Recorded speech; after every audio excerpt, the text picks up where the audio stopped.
Well, the duo is back. That's right. You took a week off. I was feeling a little under the weather last Monday, so decided it was best for Ben to do the show solo. Feeling better? I'm feeling better. Yes. Yeah.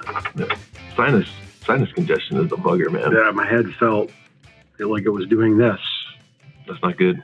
and doing this to my eardrums. Yeah. It was terrible. Yep. Just terrible. Not fun. But anyway, you don't tune in for that. You tune in to watch great businesses, great charities helping out our local Lancaster County and surrounding communities. And today's guest, we have just that person on the show. This is going to be a great one because I love when we get to highlight charities that especially focus on helping out kids. And type 1 diabetes is one of those things that early on children and youth have to kind of deal with. So I'm excited for this one. Yep. But this show is about small business. It is about charities. Kind of like we say, the battle on Main Street, big versus small, David versus Goliath, businesses beating Amazon, out Amazoning the world, if you will. And the charities that we also highlight are doing the same to really help our local community do better and be better. So we're happy that you're here for another episode of Lancaster Connects, 53 or 4 now. 54. 54. There we go. Yeah. It's always fun. Our friends from Natural Awakenings just shared. Natural Awakenings is a natural publication that highlights all things natural in central Pennsylvania and even Berks County. And I saw they shared our show and asked their customer list on Facebook to watch our show, and they said over 50 episodes. I'm like, yeah, that's right. There are over 50 episodes. That's right. 54. We're approaching, I don't know, big deal in podcasting, I guess. We're almost 1 year with Mr. Christopher. We are. That's great. That's cause for confetti. It is, I think. Yep. Well, we'll see. Maybe not. Maybe not. Maybe he's like no confetti. Yeah. He's like, no confetti for you guys. Anyway. We do prizes on the show, too, to celebrate. So commenting on the show gets you into the prize-later at the end of the show, where all the comments get spun around in the prize-later wheel. And if your name hits, you win a restaurant gift card or some really wonderful Less Snore, More Cuddle swag. Put your coffee in there. Put your coffee in there, yeah. I think people understand what to do with a tumbler. Iced coffee. Yep. Hot coffee. Never know. They are wonderful, wonderful bottles. I love using them at home. I use this one all the time. So comment on the show.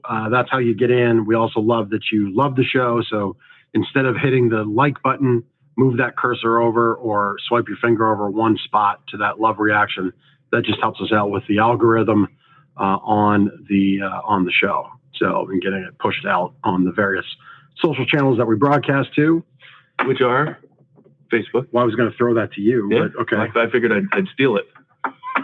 You would fail journalism. I would. Broadcasting school. You just step all over the rules. That's why I sell mattresses. I was just ready to throw it to you, and you're like, no, take it back. Like you just totally hot potato to throw. YouTube. That YouTube link is bouncing down there. You can watch it on the Lancaster Connects and the Gardener's Mattress and More YouTube channels. I think YouTube is like taking over the world. I've noticed that my kids, maybe this is the same with your kids, they watch everything that they watch now is on YouTube. Oh, yeah. Like it used to be Netflix and Hulu or whatever, their shows. Like Julian watches Minecraft videos. Oh, yeah. That's it's the weirdest thing. Uh-huh. He's never played Minecraft. He knows what it is, and he has friends who have Minecraft. And he's played some similar games on other devices. But yeah, he watches these people play Minecraft and build all kinds of crazy things on Minecraft and show you what you can do, and they're talking over it and they think they're hilarious. But yeah, he watches YouTube now. Yep. Which I know is scary, but he's for now watching Minecraft videos. Yeah. My boys do the same thing. Yeah, and Amelia watches some sort of crafter girl. I don't know. She's funny. Hashtag crafter girl. Crafter girl. Maybe that's the thing. But I bet you it is. We're a thing on YouTube. There we go. Hey, Pops put the message in there. Yes. He's watching. Yep. Thank you, Mr. McClure. Yep. Shout out to Mom. I gave Mom a Less Snore, More Cuddle mug yesterday. A hydro flask. A hydro flask. This is the mug. Okay, good. words are tough sometimes. Tumblr. Yeah. So she was surprised Mug by it. has a handle. My father said, "Hey, Mom wants one of those." I guess she had said something to him, but she didn't say something to me. So she was confused as to why I was giving her one of these. But she's like, "Who told you?" I was like, "Well, I don't know. Some little birdie told me." But we are also on Facebook. That's probably where he's watching. In fact, I can see that little Facebook icon there. Yep. Comment on Facebook. Watch us on Facebook, Lancaster Connects channel, and Gardener's Mattress and More channel. And, of course, all of the various podcast networks if you're driving your vehicle and like to listen to us. That's right. That's right. That was a long time to explain where you could watch the show. Try to make things interesting here. There's also a phrase in broadcasting called landing the airplane. At any rate, we're just going to go straight into it. We're going to welcome our guest to the show, Lee Salsbury from the Juvenile Diabetes Research Foundation. Lee, welcome to the show. Yeah. We really appreciate you being here. Sorry, hopefully we didn't scare you away with our open, which is sometimes... You don't have to include yourself in that. You can say, hope Ben didn't scare you away. That's fine. I mean, it's cool. Whatever. Yeah. But yeah, hey, listen, welcome to the show. Really appreciate you coming on. I know it was a little bit of short notice. We kind of put this together late last week, but appreciate your time. So introduce yourself to our watchers and listeners, who you are, and which regions you help cover for Juvenile Diabetes Research Foundation. Sure. Well, thank you for having me. It's great. It's a good opportunity. Again, my name's Lee Salsbury, and I work with JDRF. I'm in the central PA area, but our chapter covers western and central PA. So it does go out to Pittsburgh, up to Erie, and then State College down through central PA. So I'm located in Lancaster, and that's the area that I do represent for them. Cool. Great. Looks like you have a fellow Penn Manor fan on the line with us, Jonna Hoover Green. Is that Yeah. name you recognize, I guess? Yeah, awesome. John is a big fan. Well, I guess John is like a groupie. She's a Lancaster Connects groupie. Yeah. Super fan. Super fan. Yeah, I went to school with her and her brothers. Okay. Nice. That's cool. That's neat. Nice. That's neat. Is that Judah? No. Oh gosh, you're talking years. Okay. I don't remember everybody. Now We you put me on the don't- spot. we don't have to say how many years or anything like Yeah, that. no, we won't go down that road. We'll just move on to the next question. So how did the JDRF get started? Tell us about it. So they started small. It was basically like two families, two mothers that had children with type 1 diabetes back in 1970. And they decided they were going to do something. And the one family was in Philadelphia and the other in New York. They connected. They started, I guess they would have cocktail parties, that kind of stuff to raise funds, because they were told if you can get some money and some funding, hopefully one day we'll be able to cure it. So that's how it started, fairly locally, and now it's international. So it's a great way for, families to connect that are affected by type 1. We've had a number of obviously nonprofits and charitable organizations, and they all have to obviously start somewhere, right? Yeah. It starts with a need and somebody who has that need, whether it's a family member or themselves or whatnot, taking action and with the desire to help others that are going through the same thing. Yeah. Really cool. Yeah, I guess I always kind of thought of a large, global organization like JDRF as being, I don't know, I guess just kind of started by, hospitals or pharmaceutical companies. I just wasn't sure, but that's very neat to hear. It just kind of hit me different. That two mothers it's motivating to read, that's for sure, and to understand. And that's part of the reason why I'm here. With my son being diagnosed, he was diagnosed at 3, and that was 3.5 years ago. And JDRF reached out to us shortly after diagnosis, and you feel really lost and kind of thrown in the deep end with it because it's overnight. Like nothing, there's no pre-warning to it. It just kind of appears. And so overnight, our lives changed, my wife and I, and you feel kind of sad for yourself, and you kind of have to pick yourself up and dust yourself off. And that's where JDRF stepped in for us. And I mean, they really helped with all the resources and that kind of thing. And, I'm here now to kind of do the same to other families, newly diagnosed families. It's a lot. So go ahead. All right.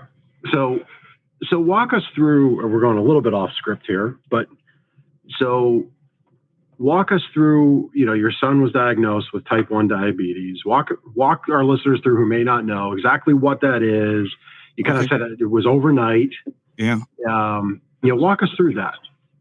So, type 1 diabetes it's an autoimmune disease, and it basically, the cells, your beta cells in your pancreas, they turn on each other, and the beta cells produce insulin. And so what happens is your immune system attacks those cells, so your body no longer produces insulin, which you need to break down sugars, and so those sugars build up in somebody's body who's a type 1 diabetic, and it does a lot of damage, especially undiagnosed. We were fortunate; we picked it up early. We spotted the signs. My wife did. She spotted the signs, and we were at the doctor's, and it's overnight. We went to the doctor's one day, and they said, "You're going to Hershey Medical Center," and we said, "When?" And they said, "Now." We went up. We were admitted. The next day, you go into a class where they teach you how to administer insulin with a shot, to count carbs, and you get sent home. And so you're really overwhelmed. It's a lot. But people get through it, and that's, you need support. You need community support, not just from that type of thing, but shows like your show now, hopefully is out there, spreading the word. There's a lot of people that you don't realize are type 1 diabetic, and a lot of them are kids. Ours happened at Thanksgiving, and it was a week we noticed it. So what were those signs, if you don't mind sharing? I mean, I'm asking for, a little more personal approach, but is there, and share as much or as little as you like, that you're comfortable with, because it's your own child. Sure. But are there then more other, if you're not comfortable, just share other symptoms people can look for, other signs? Sure. The biggest ones are, going to the bathroom. Our signs that we picked up that my wife and I noticed was our son was potty trained at 2, which was like miraculous, and all of a sudden he couldn't make it through a 2-hour nap without, going to the bathroom. He was drinking constantly. He had sharp stomach pains. But the bathroom was the dead giveaway, because it was something he's never done. And so we took him in, and they did a finger prick and sent us away, up to Hershey Med. And it doesn't run in, it didn't run in our family. It's out of nowhere. It's like somebody kicks the legs out from underneath of you. It's a challenge, especially with a young child. But now people are being diagnosed. You can be diagnosed in your teens, young adults. We've met people that have been diagnosed with type 1, in their 40s. And it's becoming more and more prevalent. So the JDRF, how did they step in, and when did they step in your process? So right at the beginning, if you're a child, there's other ones, but in our instance, at the hospital that night, we got a bear. His name was Rufus. It's the Bag of Hope. And it's got information. JDRF sends that out into hospitals, newly diagnosed families. And so what that does, it does give you some information, but it introduces you to JDRF. And within the JDRF, there's a community of people going through the same situation that can point you in the right direction. Now, JDRF has that. And then they also fund a lot of research, technology. Our son now, instead of giving him shots, he wears 2 devices that are like stickers. He has one, it's an insulin pump. It's wireless, or tubeless, I should say. And then he wears another one that is a glucose monitor. So I can, on my cell phone, I can see his number at all times. And so part of that technology, though, that is in there is his pump now reads off of his it's called a CGM, a continual glucose monitor. So if his blood sugars are going high, it'll kick in and give him insulin. It acts like an artificial pancreas. And that's brand new. So this stuff is coming out, but the thought of, if you have young kids, like, one, you have to give them a shot, which nobody wants to do. And two, predicting what a 3-year-old is going to eat. I can't tell you how many times that we say, okay, he's going to eat, 15 grams of carbs in these chicken nuggets. So we bolus him for 15 carbs and he eats 2 chicken nuggets and says he doesn't want to eat them anymore. And then you have to scramble. So technology has really made a huge difference with it. Yeah. Yeah. I had a friend whose daughter was diagnosed with type 1 diabetes, and the mother was very, very active in the community. Probably what would be like a Philadelphia chapter, because they were Westchester based. Yeah. And, she opened my eyes to the fact of just how different. Now, this goes back 10 years at least now, because they've since moved out of the area, and obviously the daughter's grown up and is on her own. But yeah, as a child, type 1 diabetes is one of those diseases that really, any disease really stinks, but like you just said, it's hard to predict eating, the holidays, birthdays, birthday cake, Halloween candy, Christmas cookies. Yeah.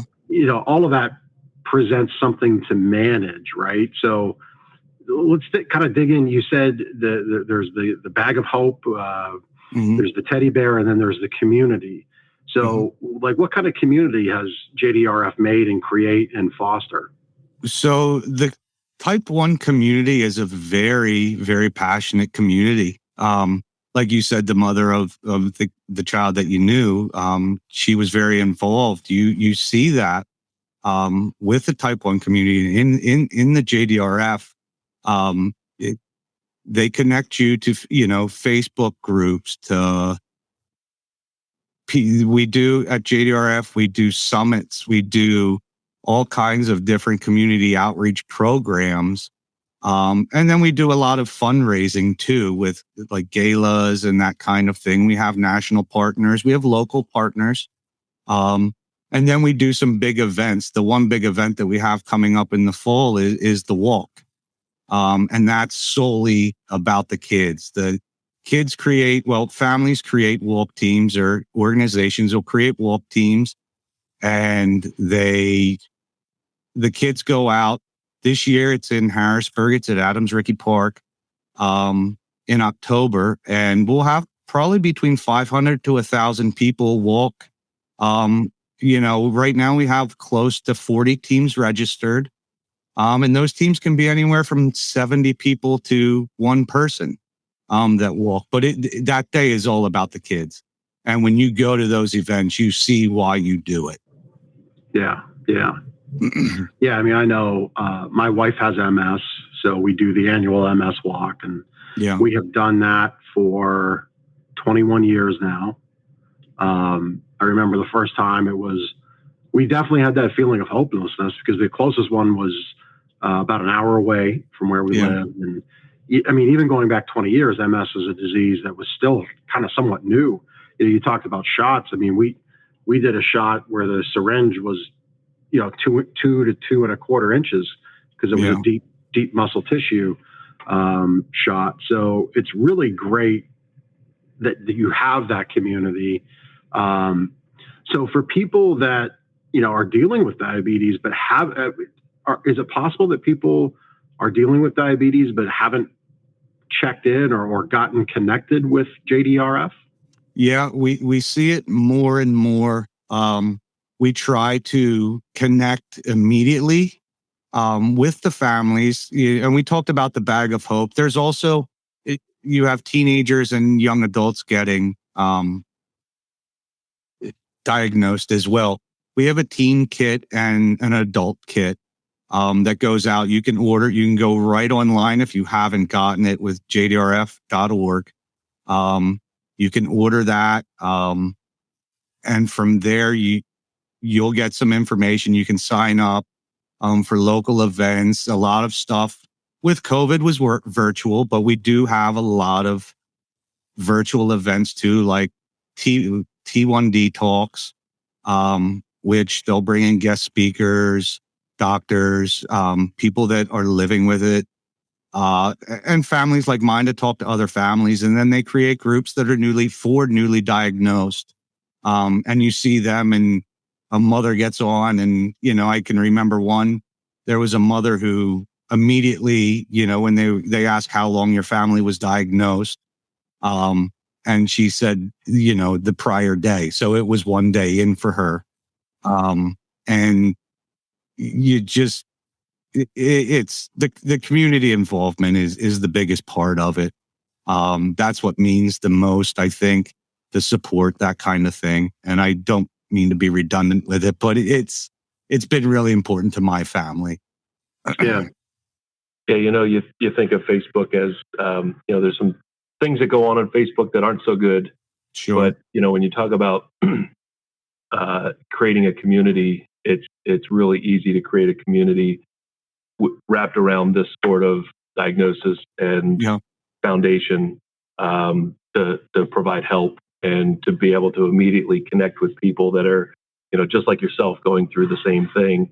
I got to think that that's very, very powerful. So not all of Facebook is bad, I guess. Yeah. You referenced getting this kit. Is there a cost for that kit? No, there's no cost. It gets sent out. You can just go on and request it on the website. It comes, each is a little different. It's geared towards, the Bag of Hope is for kids, younger kids. Mm-hmm. And then there's a teen kit, and then the adult kit. They have some books, some information, general information, and all the resources are out there. That's kind of what JDRF does. Is it raises money, but we gather resources and we get them in the hands of the people that need it. Because like you said, there's some families out there that don't know, and it can be frustrating navigating, all of that stuff. You have healthcare, insurance, so the people that are there with JDRF, and we've all been through it. And so we like to be kind of used as a resource like that, because it's very intimidating as a parent or, guardian of a child with it. So it's there. They can go on, they can order that stuff. There's more information, and it's a blessing. Yeah. And just so we're clear for people listening to this, because they might catch this episode on a podcast player, you can go to jdrf.org West Central PA. There we go. West Central PA, yeah. So that's the local site. So if you're in our region, you could go right there, and that's going to speak regionally to you as far as like events go, and I would guess local chapters, local meetups, groups, like all your local group links would be there, right? Sure. Yeah. Yep. And then the events are posted there. And then some of the other stuff too that we get is we get parents that want to advocate for us. And advocacy is a huge one. We have a presence in Washington, our local governments, and it's solely, volunteers that do it. My wife does that. She sits on the board of our local chapter, and they talk with all the local government representatives to make sure, that we're heard, and we need to, address it, because insulin is not cheap, as an adult. And I see a lot of adults that necessarily can't, afford to use it properly, or they reuse some of their stuff. So yeah, it's all, it's there. You can be part of it any way that you want to be. But it's great. I would recommend that, people, if they're out there and they aren't in touch and they are a type 1 or know somebody or living with somebody with type 1, to, check it out. It's Juveniles Diabetes Research Foundation, but again, there's stuff for adults too in there. Yeah, you mentioned earlier, I think, insurance, and then of course the financial aspect of the insulin itself. How does JDRF help with that? Like if somebody needs financial assistance, they make a connection. We advocate for affordable insulin. That's one of our high priority for us. A lot of that funding goes through the government. So that's advocating, just keep pressure. That's the biggest thing. The JDRF it's a nonprofit. So, we're not, hands are tied to do certain things, but they are, but people don't think that they can make a difference just by one person, but the entire foundation was started with two. And it's, it's international now. So your voice can be heard, and you'd be surprised how many people you talk to that know a type 1. I knew nothing of it until my son was diagnosed, and I had friends that were type 1s that I never knew. So we see them all over the place. You go out to the grocery store and you see them. My son picks them up. He's 6 and he sees them wearing a thing on their arm, and he's like, I got, so we go over and we talk to him. Yeah. That's great for your son. So on that note, I mean, obviously, well, not obviously, maybe you're tuning in later in the show or you missed it, but so this is an autoimmune disease. This isn't like smoking 2 packs of cigarettes a day and you contract lung cancer. This is, you got the bad hand dealt to you genetically. So this isn't just about the patient. Like, patients succeed and live life really when there's a holistic support, right? So the family, and then on top of the family, then you have community, and then you have JDRF fostering that community, helping the families, which helps the patient. So can you kind of expand on that a little bit about how type 1 diabetics really can succeed? Like, what's that recipe look like?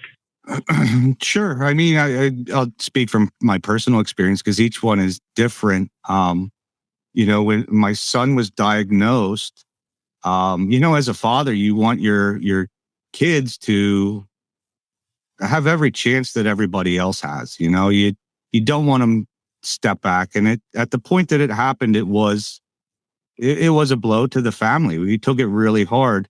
Our son Will didn't do anything to deserve it. He didn't do anything to cause it. It just appeared. So as my wife and I, we want to give him every opportunity we can so that he can eat anything that he wants. We just have to give him the proper amount of insulin. So as parents, we act as his pancreas. He really has no limitations. In fact, he's out swimming today at the pool with his cousins and that. But that's the biggest fear. You don't want your child to feel like they're at a disadvantage. And when you step back and look at it, Will's 6, and he's very responsible. I would have never thought it.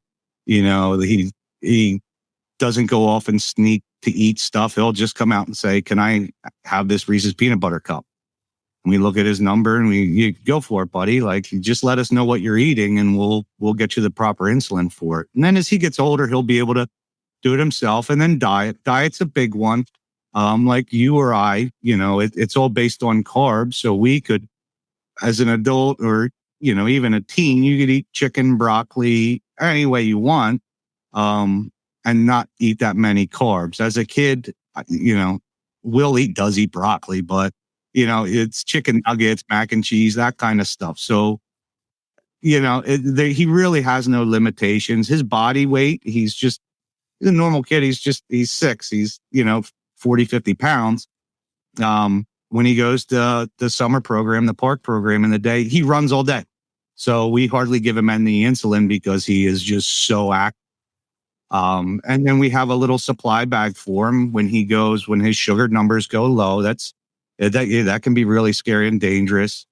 He eats. So we pack little packs of those little gummies. And when he's going low, he just eats them and goes back to playing, So, he really doesn't have too many limitations now. When he was first diagnosed, that's what we were worried about, the sleepovers. sports, you name it. It's all those little monotonous things that you don't think of. A type 1 family thinks of. It's almost like you have to be prepared for every scenario. But he had his first sleepover that was a non-family member last week, and it went really good. It makes you so happy because he was just so excited to go, and his friend was happy to see him. And it's normal life, he's doing stuff that a normal 6-year-old should do. Yeah, that's great. Happy for you and, well, your family, and for Will. There was a question right on the top of my head that just went right off. Yeah, it just took right off on me. I have a question. Sure. It's manageable, with the patch and with the other technology devices. What's the scenario like for a cure for type 1 diabetes? Is that something that, obviously somebody's probably working towards? Is it close? Is it, what's the progress there? So, I mean, that's the JDRF mission. Like, we're trying to improve lives, and we're looking for a cure. It's an autoimmune disease, so it's similar to an MS, but the difference with type 1 is we know what it's actually doing. Like, we know that body is turning on itself. We don't know why. But I think with technology, and I'm hopeful, then that's, part of the job is fundraising to fund that cure. That's the drive of every parent, or guardian of a type 1, is to hopefully one day have that cure. And there's advancements every day. There's clinical trials every day. There's stuff going on. And I personally feel like we're close. But we need to keep pushing to do it. And I'm hopeful that in Will's lifetime, like, we see a cure. I really think that the way that technology is advancing, it speeds up everything. But the fight is still on to get that cure. And that's what we're here for too. That's the other part of the job. Yeah. I was really surprised when you shared the technology that Will wears. Obviously a cure would be like, that's the pinnacle, right? Mm-hmm. That's the horizon. That's what everybody wants. But, like I'm in a business owners network, and one of those owners stood up at the front of the room and brought like 5 or 6 other people up and went through it. Here's a day in the life exercise. And part of that exercise was he had brought a bunch of the subcutaneous syringes, and they had just had saline in them. And that was the challenge to everybody. Like, this is my day. Can you meet me at what my day entails? So when you shared that kind of technology, as opposed to having to, as everybody learned, do those injections multiple times a day in your stomach and in the back of your arm here, that was really astounding to me. So that and this was the question that went off the top of my mind. So the technology that Will has, is that something that you work through with insurance? Is that something that JDRF points families and patients to? How does that work? It is very, very tough. It's through insurance. My wife, originally we weren't supposed to get, Will a pump. We were told to wait. And it wasn't good enough for my wife. My wife, she was really the driver with it. She pushed and pushed, called insurance companies, wrote insurance companies, really went to bat with them. And you're talking, hours every week doing it. But as a family, you can, only not take so much, but we knew that we had to do something, and she went after it. This is her baby boy. So she went after it.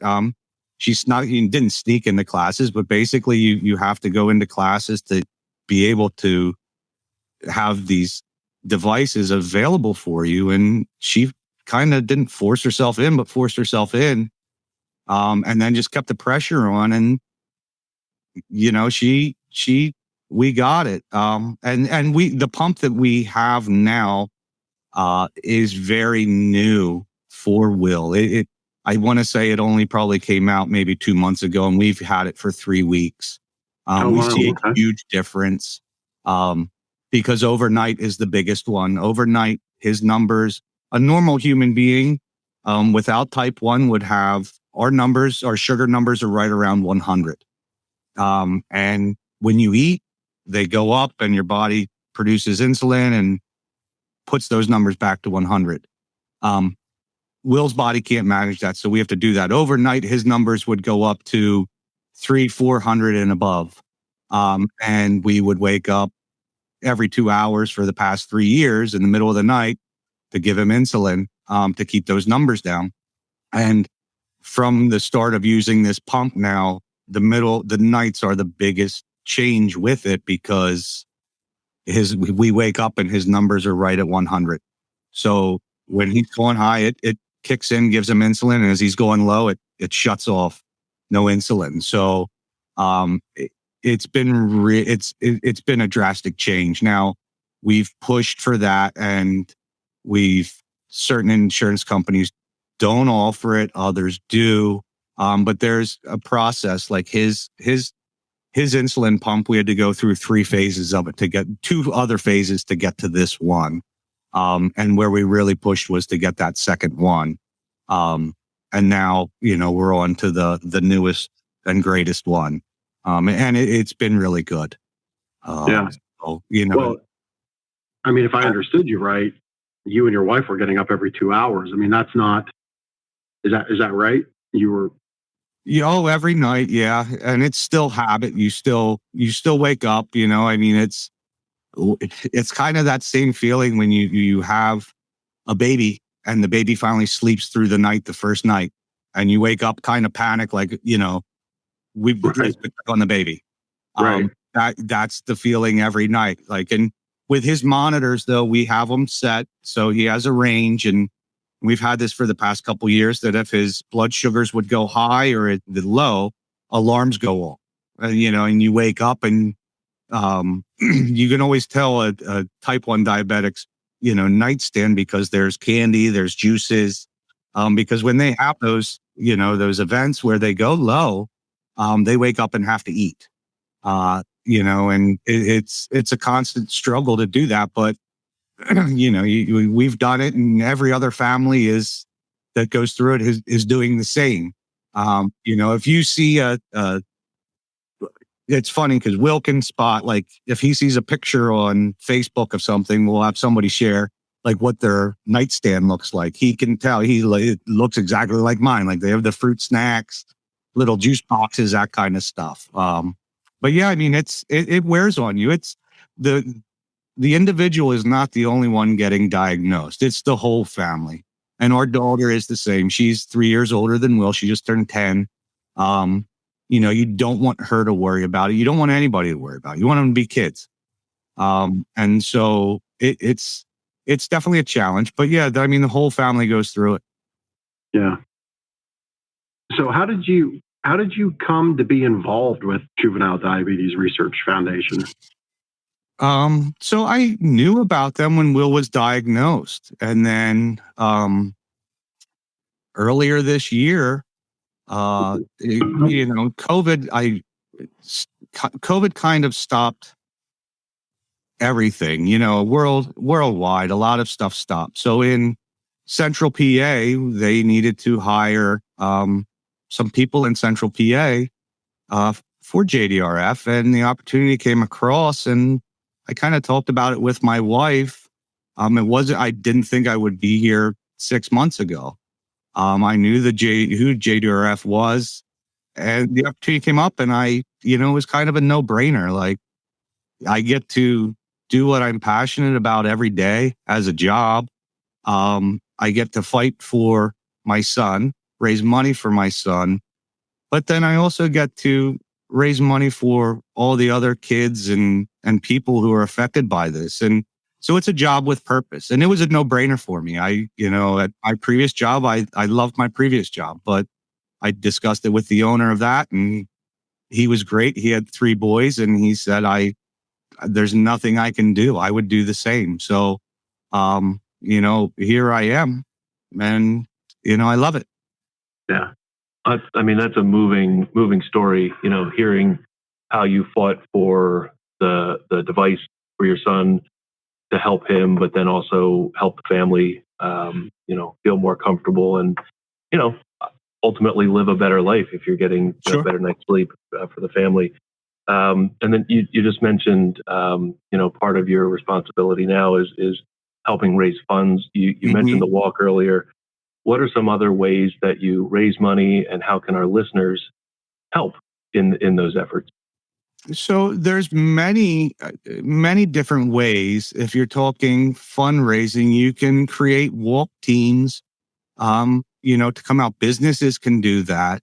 Individuals can do that. You can fundraise through social media. We have people that will raise $100. We have others that will raise $70,000 for their walk teams. You can do a straight donation. There's many different ways that you can change. We have different programs. We have a ride program where we do destination rides throughout the country. You can sign up and, it's a 100-mile ride, or I think a 50-mile ride. There's two different options, but it's a whole weekend. We do galas.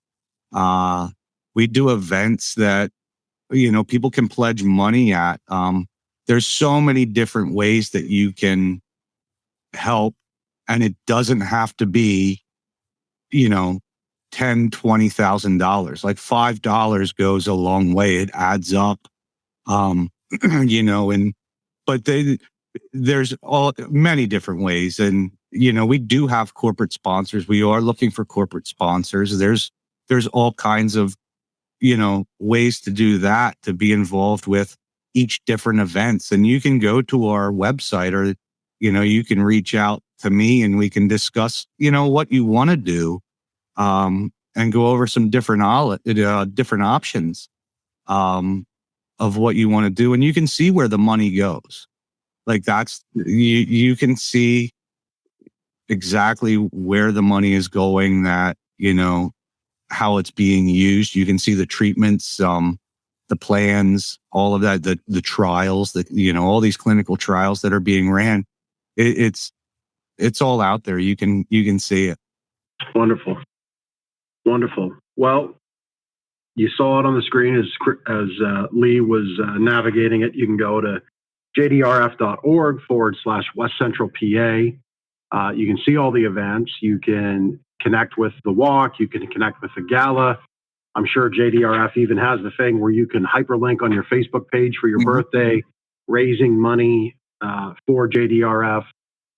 Certainly a great cause, worthy of your time to investigate if you're so inclined. If you know anybody with diabetes, especially type 1 diabetes, that isn't connected, that isn't plugged in, that maybe could use a little support, certainly, help to get them connected to what Lee and his team and everybody's doing there.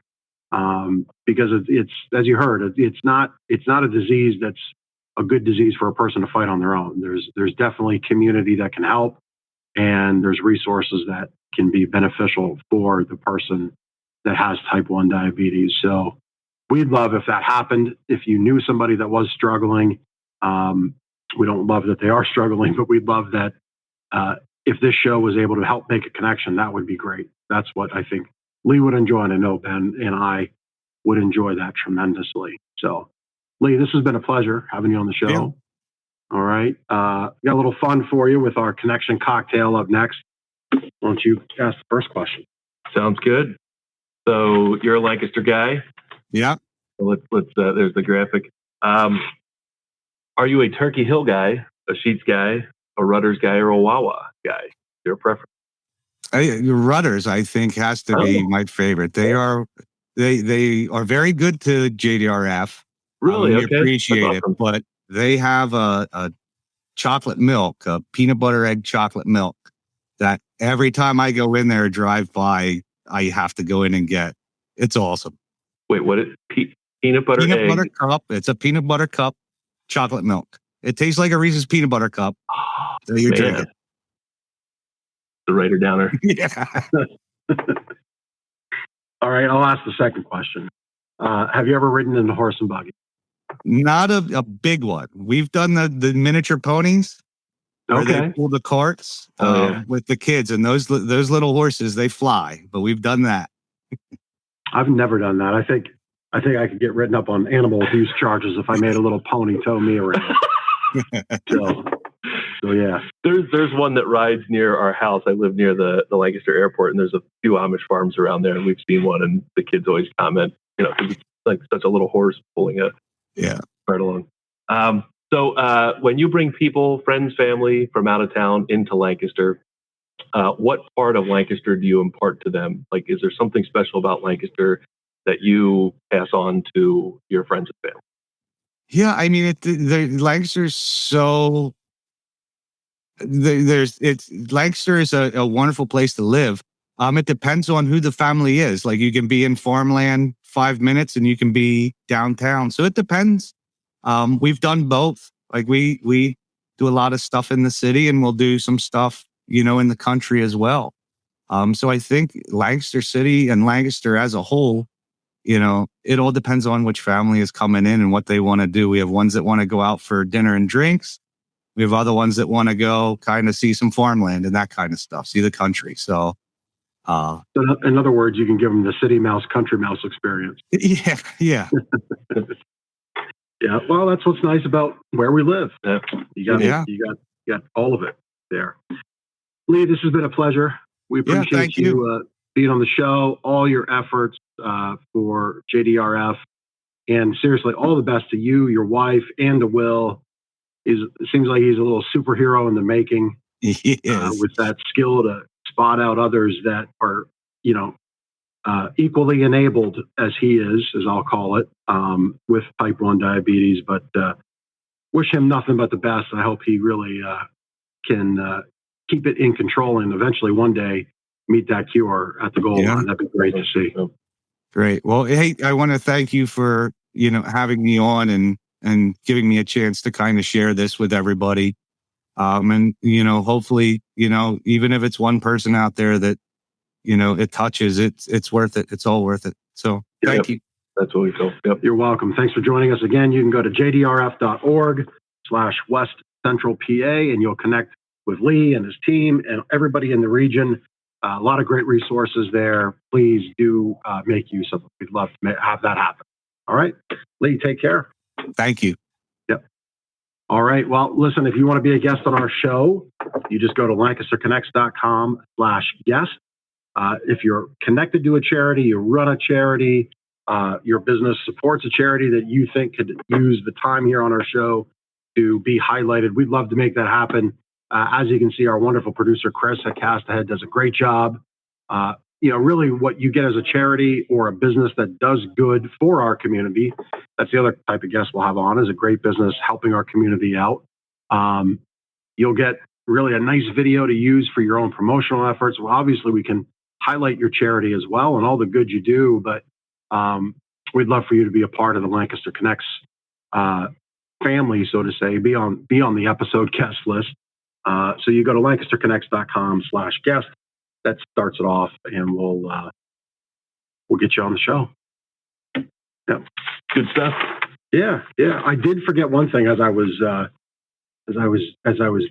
saying. Ben, you messed up the throw earlier in the show. I completely missed the note. We've got something big coming this week. The fire truck. Fire truck coming to Gardeners. No. What the hell are you talking about? I was hoping it's a fire truck. I don't know. You were saying something big is coming. All right. Circus? I get to again. Is it a tent? There we go. Yeah. Land the airplane, Ben. It's a tent event. I'm trying to create suspense. Is that that's got a funny way of doing it. Anyway, we are doing another tent event. We did a handful of these at our outlet locations over the years. We've had some here, and they've always been marked with either severely cold weather or hurricanes, literally camping out in the front yard in a hurricane tent. Like floods through the tent. Yeah. We've had underneath mattresses. Yeah. we make no promises of this year if any of that's going to happen. Hopefully not. Yeah. Seems like the weather's been fantastic this summer. Like So, 70 degrees and sunny Yeah. this weekend. yeah. Awesome. But the tent goes up Thursday. We open the gates Friday morning. A lot of discounts and deals, floor models, discontinued items, comfort exchanges. Stuff that may have been damaged in shipping. Yeah. Discontinued stuff. So half off on everything in the tent.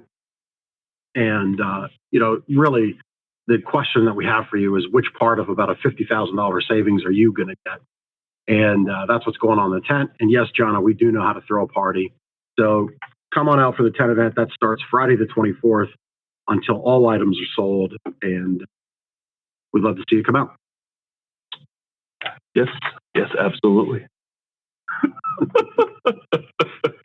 I've got a testimonial. There you go. Not a testimonial about a tent, but it's a testimonial about Gardner's Mattress and More. So, when I pick a review, I try to figure out what is their theme behind or reason behind why they left this testimonial. And Lillian a few weeks ago wrote, she came. We went there to look at one particular mattress and ended up buying another. So we actually tried the different mattresses. You can only see a small portion of the showroom behind us, but there's 65, 70 different mattresses on display here. Not to overwhelm or confuse, but we have a little bit of everything to meet different sleep needs.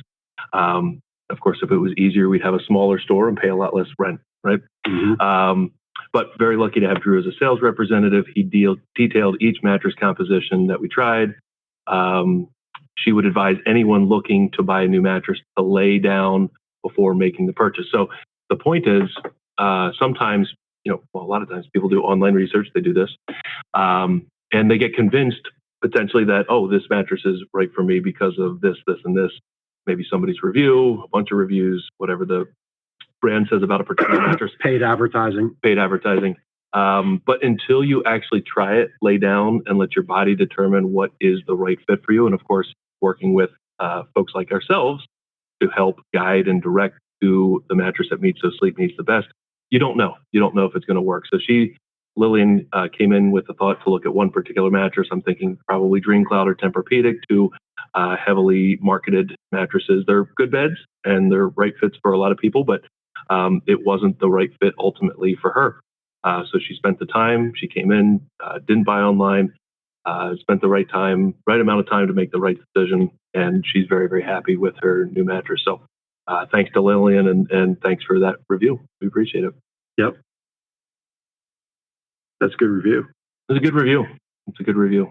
It is. And I think it's very relatable to a lot of people because that's what people do now. They shop online for a lot of different things. And you could ultimately convince yourself that, hey, this is the right fit for me, but it's not when it comes to sleep. No. Not when maybe like, something else you can buy online and it's perfect, but sleep is a different world. That's right. And Jonna, super fan Jonna, super groupie, she is commenting that she went on a recent trip and it just wasn't the same. Jonna's got an amazing mattress, something in the less snore, more cuddle variant, if I recall. And Chris is showing our site right now, lesssnoremorecuddle.com. Yes, John, I'm happy you're in your gardener's bed. I love sleeping in my Less Snore, More Cuddle gardener's bed every night. So much so I actually put one in my campsite. So it's like pretty amazing too in my camp trailer. But at any rate, my Sleep Better tip for you is something that I've been doing outside of Sleep Better tips, but I've been doing it daily. So I went and downloaded the Strides app. It's the app that you can have to track all kinds of habits. And it reminded me that we have our 30-day Sleep Better challenge, which my producer, Chris from castahead.net, great producer. If you're looking for anything podcasting, he's your guy and has a great team behind him. He's probably sweating bullets right now because I didn't give him this link, and that's okay. We don't need to bring it up because it's my fault. But anyway, I bet he could do it. I bet you he can, but we won't put him on the spot if he doesn't. But you go to gardenersmattressandmore.com/sleep-better-challenge. That's sleep-better-challenge. And basically what we do there is You track 5 habits a day. You go to bed at the same time. You wake up at the same time. There it is. Our producer's amazing. So we go to bed at the same time, wake up at the same time. No caffeine after 2 o'clock. And I'm forgetting the other 2 habits. So maybe, Chris, we can scroll down the page because that just went right off the top of my head. There we go. No caffeine after 2. There it is. No cell phones, tablets, or laptops an hour before bed. Sleep in 90-minute intervals. Go to bed at the same time and wake up at the same time each morning. So gardenersmattressandmore.com/sleep-better-challenge. You enroll in that, and we're going to kind of help nudge you along for 30 days to help implement those habits. And when you do something for about that time, really it's about 21 days, something happens in your mind where it just becomes force a habit, and you're on a streak, and things are really wonderful. And I'm on a streak of like 47 days of updating these habits outside of this challenge in my own life. And I got to tell you, it's really paying off in really positive ways. So whether you do the Sleep Better Challenge or whether you go and download your favorite habit tracking app, I like Strides. I looked at a bunch of them. We don't get any money for that. Just putting it out there. But you will see a lot of great change. So gardenersmattressandmore.com/sleep-better-challenge. So that's that one. The peanut butter cup chocolate milk is not part of the Sleep Better Challenge. It's not. Yeah, It's not. Bummer. That's all right. You'll figure it out. You'll bring it in. Yes. Meanwhile, Lindsay is like, really? They found a way to make milk bad? right. So she knows. And my husband's going to partake. She's well aware. Now, and you dunk the Oreos, the double stuffed Oreos, in the chocolate milk flavored like peanut butter. I thought you were going to say, can you dump the Reese's peanut butter cup in the peanut butter cup? That would be too much. Yeah. That's peanut butter cup overload. But as we wrap up, we got 2 things to update you on. First and foremost, our Roundup to Give Back initiative. So we started this, the thinking was if you purchase a mattress and you're within 10 to 20 bucks of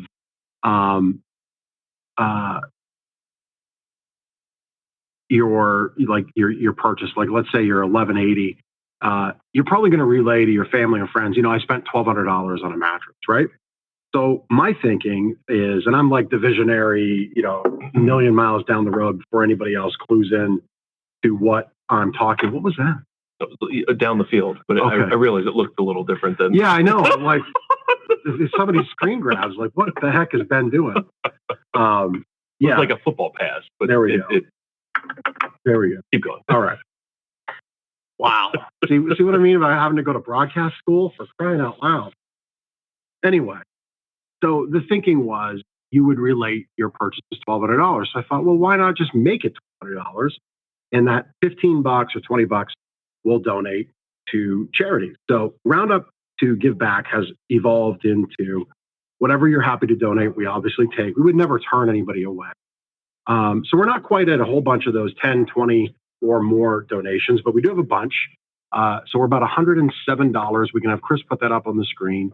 And we're going to be, there we go. So these are the first names, just for being fair. We didn't want to put people's last names out there.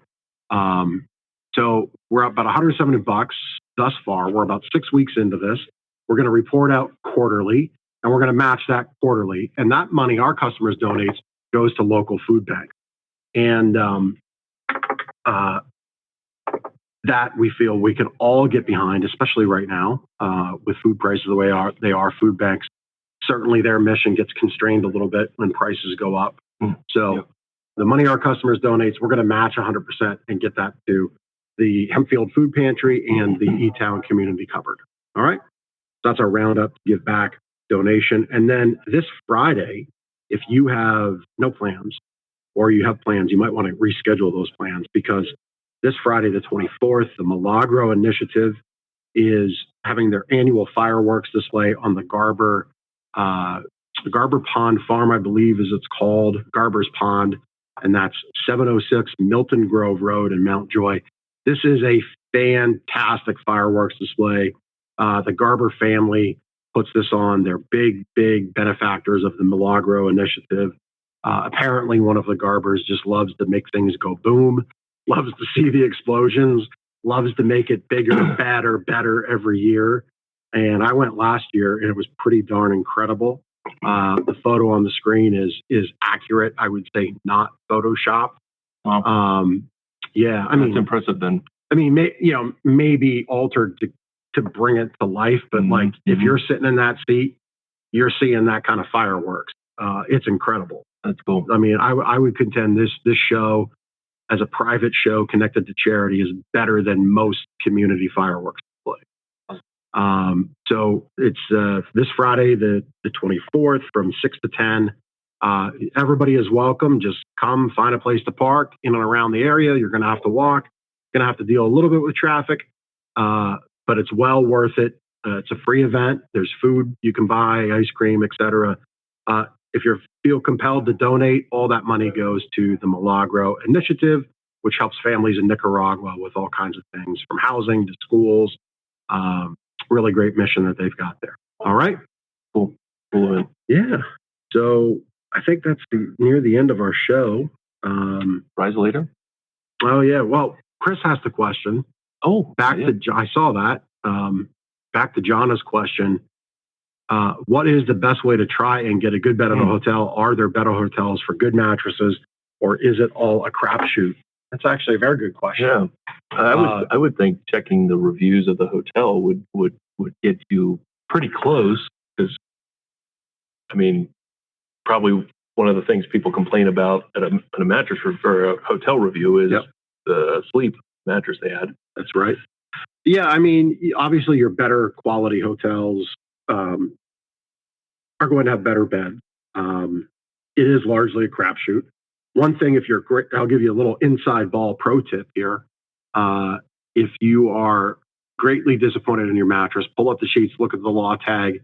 There'll usually be, there won't usually be, there will be a day that it was produced, a month and a year.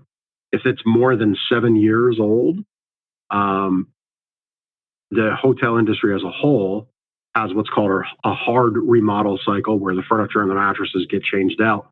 And that's about every 7 years. So if you're like sleeping on something that's 10, 12, you've got a good case to go to the manager and say, hey, I know for a fact you should be changing this stuff out every 7 years. That's industry standard. This thing's twice as old. It's 50% older than that.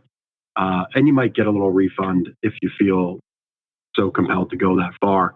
But, it is tough, but general rule of thumb is your nicer hotels are going to have nicer beds. It's just kind of the way to go with it. I think part of the challenge is, especially if you have a less normal cuddle bed or an adjustable bed where you can elevate the head and legs, you're used to that pressure relief comfort fixing of the sleep challenge, that when you go to a hotel or sleep in anybody's guest bedroom that doesn't have that adjustable system, now you're laying flat and all those sleep challenges come flooding back into your sleep. And it's not necessarily the hotel mattress's fault. It's the fault that it doesn't bend and flex the way you need it to. So that might be part of the challenge. Well, and it's also a function of you don't know what you have until it's gone. So if you're sleeping great at home, I love Ben's like crass self-promotion of gardeners and less snore, more cuddle. Like, I love it. But the reality is, if you love your mattress that you have at home, whether it's from us or not, that's great. That's what counts. But yeah, when you have something great and then you realize you don't have it anymore, that's when you know. Mm-hmm. Some people don't ever really realize that until they come to us, and then we make them realize it. That was like last week when I didn't have you by my side. More cuddle in their house. What? That was like last week when I didn't have you by my side. That's right. There was no banter. Carry the show. The Ben solo banter is disappointing, to say the least. You said it, not me. No. I know. Anyway, thanks for the question, Chris. We do have the prize later, I guess, to go through, although I think it's going to be slim pickings on this one. That's all right. Chris has never won. Chris has never won, but like I have to violate. Like, probably we're probably supposed to. There you go. We can send them We will send them one of those for sure. Anyway, look, we spin the prize later. You enter the contest by commenting. That's what we can do. Fair is fair. Fair is fair. So there we go. Congratulations, Chris. We will send you your choice of Less Snore, More Cuddles flag. I think that's all the fun we can have for this episode. We'll see you next week on Lancaster Connect. Take care.